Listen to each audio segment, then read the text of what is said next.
Thank you for listening to Evan Talks. And if you'd like to know any other information about Evan Talks or you would like to get involved, please check out evan-talks.com for more information. This is Evan Talks podcast, where we talk and share our mental health journey every other Monday. Our goal is to break the stigma of mental health and to help people along the way. Subscribe and be a part of this awesome new journey.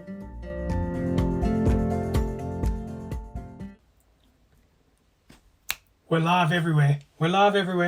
Not sure how many people are going to join tonight, but I am recording live today, so this is great. I'm everywhere. My face is all over this room. Very nervous, actually. I didn't think I would be, and there's literally only 2 people watching, so that's great. More. Welcome, everyone. Welcome. Thank you very much for joining. So this is going to be very different. In that I'm recording the podcast as we speak, and then I'm also recording live on Instagram, obviously, and on YouTube. And I just really wanted to bring everyone in to the podcast, because the podcast, I've got so many regular listeners, and I'm so grateful for all of them that do listen each and every week. I put an episode out there, and it's wonderful that I'm able to share this journey with everyone, and I'm able to talk about something I'm so passionate about and something I care about, and we are seeing some real change. So really just loving the experience, and I wanted to just do the last episode with everyone and to share it with all of you. And yeah, thank you very much for joining me. It's been a bit of a season of Evan Talks, in that I had these grand plans for how it was all going to happen, and had my schedule all set out, and I was so adamant that it was going to be an opportunity for me to learn and grow and to develop a better understanding of my own mental health, but also how I can help others. But also, life gets in the way, and that was one thing I realized today, was that life definitely gets in the way, and it's challenging to try and do this on top of the day job, on top of recovering and resting and looking after ourselves. So I did learn a lot through this experience, and learned a lot through not even doing the podcast, but having to think about it and do all the research. And that was one of the things that I enjoyed the most, was doing all the research and developing and growing in myself. So this is episode 8. I was setting out to do 10 episodes in the season, but we got through 8 episodes. And yeah, it's been a journey. So first episode, we looked at sort of what we were going to cover in the season, and then we also talked about depression, and that one was probably the easiest one for me to talk about, just because I've got 15 years of experience with it, if not more. So I know a fair amount of what depression means to me, at least. But what I did find interesting was how other people might be dealing with depression, and that was something that took me down a bit of a rabbit hole, and made me think about what I can do differently about my life, and how I can change the way that I start thinking about myself. And that was great to do, because it got me thinking that I'm not the person that I think I am sometimes, and I'm doing okay. I'm doing okay at what I do. So that was episode 1, and it kind of set the tone nicely for the rest of the season. So we moved on to anxiety, and I took a bit of a deep dive into what anxiety means, and what the symptoms are, how it affects different people, and ultimately thought about what we could do to better manage our anxiety, especially now, as a lot of us are probably getting a little bit more anxious about what the future holds. We've got through the last 15 months, but what does the future hold? And that could be making us just as anxious as we were before. So I started thinking a little bit more about what we could do to better manage our anxiety, and that was good. what I forgot to say at the introduction, and now that people are watching, if you've got any questions, please send them through, because I wanted to do a little bit of a Q&A thing. So if you've got any questions about the podcast, or about what we're doing next, or if we're doing anything next, then let me know. I've had a couple come through, so I'm going to pick those up towards the end. But I just wanted to kind of touch on a few of the episodes, and just kind of share what I thought were the good things, and what were maybe the things we could have done a bit differently or better. So episode 2 was anxiety, and then episode 3 I actually talked about anxiety with Dave, my friend, my colleague, my boss, like been a bit of a rock for me the last few years actually, and always been there to support me through work, but also through life in general. And I'm grateful to have people like him in my life. I've got a lot more people like him in my life, and I think most of the people that have joined and are watching are those people. So thank you to all of you. But we really was really positive to talk about anxiety with Dave, and to have him open up and share so openly about what he experiences and what anxiety he goes through. And that's what this whole thing's about, isn't it? It's about people being comfortable to open up and share and talk about their experiences. So that was great. We talked a little bit around the circle of control, which is something that I just wanted to remind everyone around, because like I said, as we move forward, and as we go out of lockdown, whatever that might look like, we need to remember that we've got a circle of control, and we should only be worrying about what's in that circle of control. This is coming from me, who is a natural worrier. Like, I worry about absolutely everything, but I often have to remind myself that there's only so many things that I can control, and there's no point in me worrying about the things that are outside of my control. So just when you are finding yourself anxious, and you are finding yourself stressed about anything, just realign your focus on those things that you actually can control. And writing it down always does help me. So I literally just draw a circle and put in what I can control, and then those things that I can't control I write outside of the circle. And then that way I don't focus on those anymore, because I've visually seen that it's not within my control, it's not within my gift to change any of that. So we talked a lot about that, which was great, and we talked a bit about the future when Dave joined me for episode 3, and we also shared that again, if you're anxious about certain things and you're feeling pressured to do things whilst the world opens up, remember that you don't have to. If it's something that's going to stress you out, if it's going to make you anxious, then tell somebody, be honest with them. That's one thing that's been useful about doing these podcasts, is that a lot of people know a lot more about me, rightly or wrongly maybe, and they kind of know when I'm struggling with things and when I'm anxious, and so I don't really have to have those conversations anymore, because I've kind of put them out there already. So, but just think about what you can control, and if something is out of your control and you are feeling pressured to do something, then just be open and honest with those people that are asking you to do those things. Then episode 4 was great. We spoke about nutrition with Nicole. She was wonderful. NM Nutrition. She was great.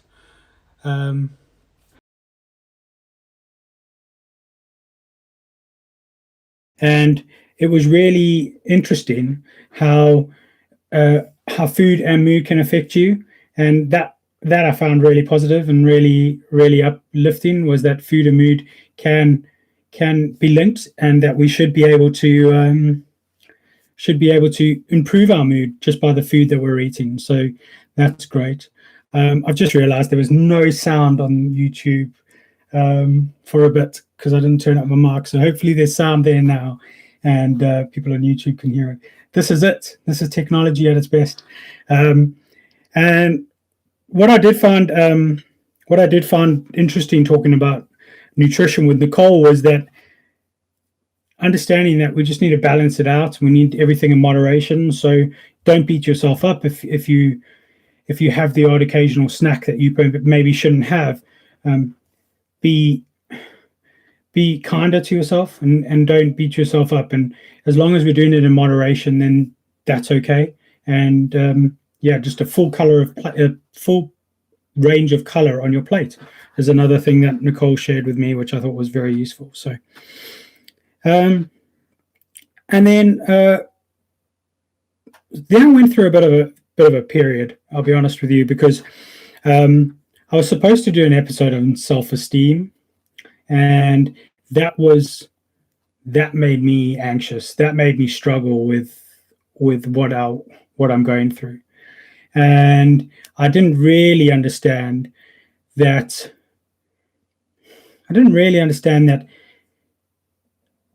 I was struggling with it still so much as I am, and I didn't even when talking about it to some friends of mine, I didn't realize that it was that bad even now. You know what I mean? So like I was really struggling with, how am I going to record an episode about self-esteem when I have no self-esteem and I'm not able to I would feel like such a fraud. I mean, I feel like a fraud sometimes doing the podcast anyway, and trying to do this, I feel like a bit of a fraud. But it was the hardest episode I've ever tried to record, and I tried several times, and I just couldn't do it. And I learned a lot about myself then, in that moment, that there's certain things that you're not going to be able to do, and you're not going to be feeling comfortable to do. And that was one of them. That was definitely one of them. And I learned a lot about myself, and I needed to admit, not failure, but I needed to admit that it was outside of what I could manage or what I could do. So So I took a strong side step to the left, and then another one to the right, and avoided that episode on stress, on self-esteem, and then went on to do the episode about stress. And that was during Stress Awareness Week, I think it was. So we recorded that one and shared that one during Stress Awareness Week.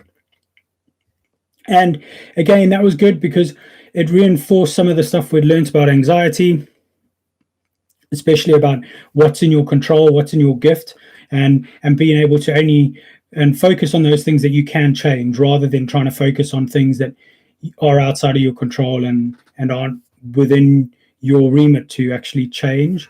And the other thing with stress was about managing it, and we looked a little bit into mindfulness and giving yourself those times away from whatever you're trying to do, and do things that bring you joy, and find those things that do bring you joy. For the longest time, I felt guilty about the fact that I'm a 35-year-old going on 36-year-old man who still so much enjoys video games and playing video games, and not even the cool ones, not even like, I don't know, like your shooter upper games. I'm not necessarily one of those players. I'm a city builder, strategic simulation type game player, and for the longest time I felt guilty about being that guy. But you know what? That's what brings me joy. I don't go out. I don't do drinking in vast amounts, not anymore at least. Don't do any sort of recreational drugs or anything. So why? The one thing that does bring me joy is gaming. So why not allow myself to do that? And obviously, my dog Captain brings me joy. So it's really just about what brings you joy, and make sure that you enjoy those things and you give yourself those times to do that. And self-care Sundays were a very trendy thing, I think, before COVID, and then COVID came, and then every day was self-care day. But maybe something to look at doing when the world starts opening up a bit more and we start going back to whatever normal is going to be. And remember to do those self-care Sundays. So stress was a good one to go through. And then we talked about mental health in the workplace, where I think I'm finding a new passion in that I'm seeing the ability to be able to help people and actually make a difference to the people that I'm working with a little bit more, through just simple things like talking about mental health and encouraging them to talk about mental health. So yeah, the mental health in the workplace is moving forward leaps and bounds, and things like mental health first aiders and all that sort of good stuff. That's wonderful. It is so wonderful to see these people in the business putting their hands up and saying, I want to help other people. And for me, that's a game changer in what we are able to do. So really would like to just say that whatever you're doing in your workplace, I mean, I think a lot of you probably work with me, to be fair. A few of you don't, but I mean, whatever you're doing in your workplace, just keep doing it. As long as we're having open and honest conversations about mental health and well-being and looking after each other, and we're talking about mental health as much as we're talking about physical health, then we're doing the right thing and we're moving in the right direction. Getting the right people to help and to set policies and procedures is going to be the difficult things, because it is a challenging environment to be in, and it's a challenging position to say we're going to have a policy where people can take personal days or well-being days or whatever, and it's not going to have to come out of their annual leave, and we're going to approach that like we do with sick leave. Or that will be when this industry or this country is changing, and we're able to do that a little bit more comfortably and not feel ashamed for having to take a day off because of our mental health as well as our physical health. So really positive conversation I had there, workplace, mental health in the workplace. And then I got to speak to Andrew Boyd, and that was a great conversation. I mean, we actually recorded that before any of the episodes of the season came out, and we recorded it, and it was such a chilled conversation, and I forgot that we were recording at one point, and we were just having a very nice, open and honest conversation, which is what I really wanted to achieve. And that's what I've managed to do actually with all three of the guests in this season of Evan Talks. And it was actually a pleasure to have that as the second to last episode. And I thought, well, after such a positive episode, maybe we should try and do something a little bit differently this time. So that was all the episodes that we've recorded. I've got a couple of questions that have popped up, so I'll have a stab at answering some of them before I talk about what's next for Evan Talk. So good old parents have asked a question. Thank you very much. And it's good to know that my dog Captain is sitting watching me on TV, which is great. He's probably very confused. So has the podcast helped your own mental health? That was the question. It's helped me understand my mental health a little bit better.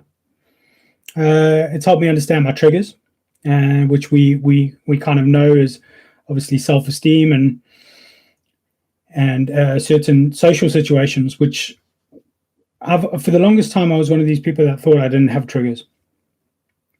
But then I always secretly knew that certain things can happen and then I'll be low. Let it be a relationship breakdown, let it be something negative happen at work, anything like that. I knew that I would have a low episode, if not a proper full-on sort of breakdown or period of time off work because of it. So I suppose that's helped me in my mental health, because also I've recognized a little bit better when things aren't heading in the right direction. And that's the key thing, is understanding when things aren't heading in the right direction, what are you going to do to get yourself out of that situation before it becomes too bad? There's certain things that I know, like when I'm heading in the wrong direction, I really start struggling with my sleep more. The medication that I take doesn't help. And I get a lot more nervous in situations that I wouldn't be nervous in normally. So simple things like driving would start to make me a bit more nervous, and I'd be thinking about worst case scenario. If I crashed, what would happen? All that sort of thing. So those are things that I've never really acknowledged as early warning signs. But now that I know my triggers, I can see those early warning signs kind of taking effect, and then changing what I'm doing. So yeah, I guess that would be the positive thing I've taken out of Evan Talks. The other question I had was from Dave, and he said, what was my favorite part of Evan Talks? And I'm assuming it's season 2. And I guess it's always going to be the guests. Always enjoy having guests and talking to guests, learning from the process of having to think about what questions are going to what kind of questions we're going to have, what talking points we're going to cover, looking at what we can sort of try and pull out from the conversation, which I thoroughly enjoy doing. I really do. Been doing a lot of, well, I did a couple of interviews, not a lot. I did a couple of interviews through work as well, which I thoroughly enjoyed. And people are joking that the BBC is calling, but if they called, I would definitely answer, because I really enjoyed the process of having interviews and talking to people and learning from them. I think that's the other thing, is after all of these conversations that I have with people like Dave, people like Brady, people like Nicole, and even the guests from the first season, like Ken and James and all of the guys that we spoke to in the first season of Infant Talks, I've learned something. I've taken something away from that. It might be something that's personal, or it could be something that I've changed about the way that we do the interviews or the podcast. So every time I'm looking at something differently, which I thoroughly enjoyed that part of it. Really enjoyed all the interviews, all the guests, not interviews, but all the guests that we had on the season of Evan Talks. And it's a pity, there was a couple more people that had reached out to me and I really wanted to get them on, and then I couldn't make it happen. So hopefully one day the situation will allow and I'll be able to make that happen. And yeah, that would be great, wouldn't it? And then the other question I got sent in was, is there a season 3? Because I keep talking about, I don't know if there's going to be a season 3, and I keep playing with the idea. The thing is, the time, the mental impact on me, it is draining, but I do know the benefits far outweigh that. I've had over 2,800 people listen in on the podcast. So creeping up to 3,000. So I mean, if they only listen to one episode and they only take away one thing and it helps them once, then I mean, I've done far more than I ever anticipated doing. I know a lot of you are regular listeners, and I appreciate you all. So thank you. But I don't know at this stage. I would like to say that there is going to be a season 3, and that might be the last one, because I really want to get some other guests involved, and I really want to kind of speak to some more people and grow the knowledge that I've got, or expand on my knowledge that I've got now, and help other people. That's the key thing, and that's why we started doing this, wasn't it? So we could make a difference. And like I said, if it made a difference to one person who's listened to one episode, then that's enough for me. That's more than enough for me. So if it was to finish here, I'm glad that I've got you guys watching, all of you guys watching, and we're doing this together for the last episode. But at the same time, I'm pretty keen to see what happens next year. If it does happen next year, it will be in the beginning of the year, probably in January. Do the same sort of thing, do January, and then kind of take it through and try and do the 10 episodes next year, which would be great if that's it. That's all the questions I've had so far. So if anyone's got any others, then that would be great, because it would be great to hear them. I've just seen that my brother-in-law in South Africa is watching, which is great. Thank you, Warren, for watching. You should definitely be out on the town. I'm sure it's your birthday week this week. And we've done well this season. We've done really well, and despite my little break in the middle of the season, where I struggled a little bit, I did have a difficult few weeks this year, and it's always difficult to understand what I can do next, and understand why it's still happening. I suppose that's the thing. I mean, I thought I would be trying to I thought I'd be better at managing my depression and my anxiety at this point in my life, because I mean, like I said, it's been since I was 14. But the realization is that realistically, it's not going to go away. It's just managing it better. And I suppose if I look at some of the stuff that we've been through in the last 2 years, it's it does maybe think that if I went through that when I was younger or newer to the depression and all that sort of stuff, if I would have made it through it, and if I would have made it through it as well as I did. So I guess that's probably one thing I've kind of thought about a lot since doing the start of this episode or the season of Evan Talks, is that it's this is what you guys miss when I'm recording them, like when I'm not recording them live, because I do a lot of this thinking and then editing at the end. So welcome to my world.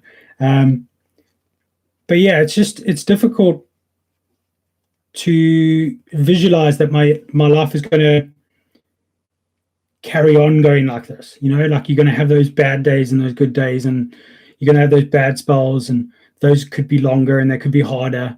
And you're just thinking, it's difficult to understand when it's going to get easier, or if it's going to get easier. And it does get easier, I suppose, a little bit, but sometimes it just takes one thing to knock you all the way back down to the beginning. And it's thinking of those times that kind of scares me a little bit, to be honest with you. So yeah, that's the one thing that I struggled with halfway through the recording of these. And that was part of the time when I was trying to do the self-esteem episode, and it was really, really challenging. Then I've got another. Oh, thanks, Rack. Thank you. Sorry, I'm just reading. Yeah. Well, if I'm helping one person, then I've done the job. So thank you, Rack, for that.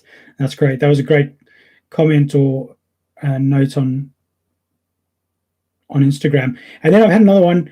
It's come through from Anastasia or Anna. Hi, Anna. How can you help someone that doesn't seem to want help? Oof. It's one of those things where I'm really just an advocate for just consistently being there. It sometimes does get harder.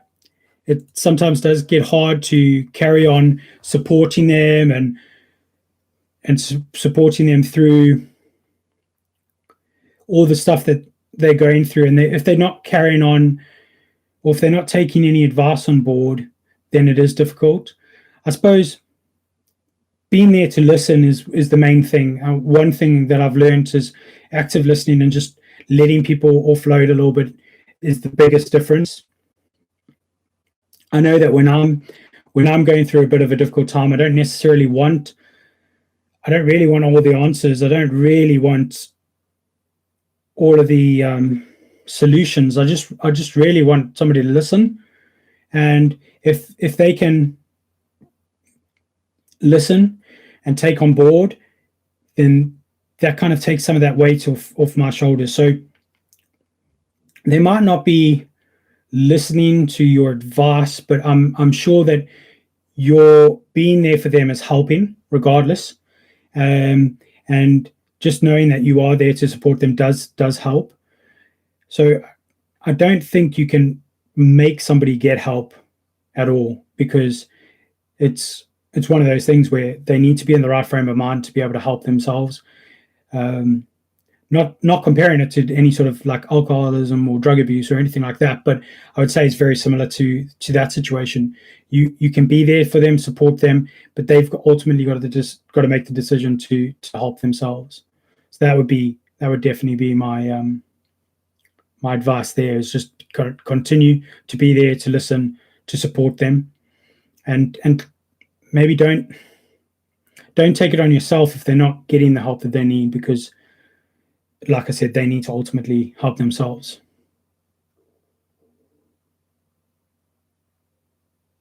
So we got some more questions coming through. Oh, my niece is in South Africa. So the question was from Warren was, how do I feel about being away from my nieces? I think I can speak for the entire family that are in the UK and the family that are in South Africa. We miss them all. We miss them all very much, and we wish we were there, I tell you. do wish we were there just for that, just for them, just for those two beautiful girls. That's it. We've got no more questions coming through, and we're close on 29 minutes. So what I am just going to say is, you guys are awesome. Thank you very much for watching. Thank you very much for joining in. And for the people that were watching on YouTube that didn't have any sound for a good 5-10 minutes, thank you for sticking in there, because that was good.